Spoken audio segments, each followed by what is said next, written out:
Qu'est-ce que ça représente pour vous, Arsenic ? D'avoir des représentants qui sont en prise avec les réalités de terrain, avec des envies, des intuitions et des tendances qu'on fait naître collectivement. Donc il fallait qu'il y ait une structure qui prenne position là-dessus sur cette animation. Conduire l'équilibre entre des structures parfois éloignées, alors soit éloignées en termes géographiques, enfin plutôt enclavées, soit éloignées aussi, on va dire, de programmation plus innovante. En tout cas, essayer de rassembler les extrémités. Pour moi, Arsenic, c'est une structure qui va surtout représenter un petit peu quelles sont les idées des citoyens dans la vraie réalité, qu'elle puisse être. Aussi numérique que ce soit, la réalité, elle existera toujours. Au fond, des êtres humains qui communiquent ensemble. Et peut-être aussi faire le porte-voix de ces espaces publics numériques sur des besoins en financement, en communication. Pour moi, c'est un peu ça. Arsenic, c'est Stéphane que j'ai rencontré il y a 1 an et demi à Aix. Et j'avais dans l'idée de créer un lieu, un tiers-lieu, en région rurale, à Saint-Tulle, près de Manosque.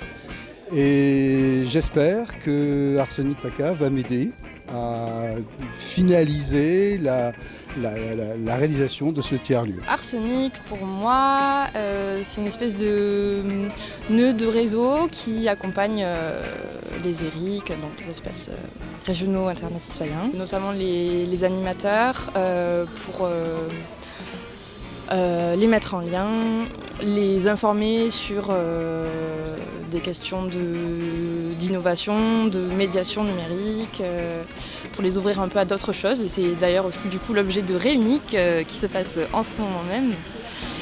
Voilà, le fait de se rencontrer, de se mettre en lien et de s'ouvrir un peu, de s'aérer un peu l'esprit sur de nouvelles pratiques qui peuvent être mises en place dans ces lieux-là. Rencontre avec les acteurs de la région PACA, des collègues on va dire, et de l'information, de la communication sur des problématiques et qui permettront après de mieux transmettre ce savoir aux usagers.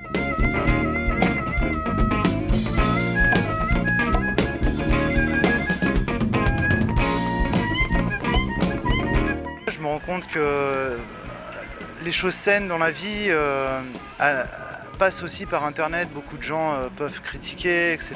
Mais il y a beaucoup d'échanges qui se font, des gens qui construisent, qui évoluent, qui font de la création et surtout qui commencent à devenir connus. Je viens d'un milieu qui n'est pas forcément numérisé. Et donc là, forcément, pour moi, la journée d'aujourd'hui, c'est une révolution. On y croise des citoyens, des acteurs un peu publics, des gens mobilisés dans les mondes associatifs et qui arrivent avec des compétences très différentes et qui arrivent à les croiser pour un peu faire société autrement. Ici, j'ai appris à plein de choses. D'abord à rencontrer plein de gens très très intéressants. Et je me suis inscrit à plusieurs ateliers sur les imprimantes 3D parce que le 28 juin, je vais créer une animation dans le village pour montrer comment fonctionne une imprimante 3D. Donc je suis arrivé ici à trouver les personnes et les moyens pour faire cette animation. Des formats comme aujourd'hui, j'espère qu'ils vont se poursuivre, qu'ils vont déboucher aussi sur des publications, parce que je pense qu'il faut qu'on documente encore tout ce qui se passe ici aujourd'hui et demain et qu'on puisse le partager à tous ceux qui ne sont pas là. Voilà, et j'espère que nous aussi, dans les années qui viendront, on aura notre format comme le Forum des usages coopératifs à Brest ou d'autres au Marsouin. Enfin, voilà, en tout cas un format bien à nous, bien local. Il n'y a pas de pastis, je suis un peu déçue pour ça, mais voilà. Donc, sinon très ravie d'Arsenic. Merci beaucoup.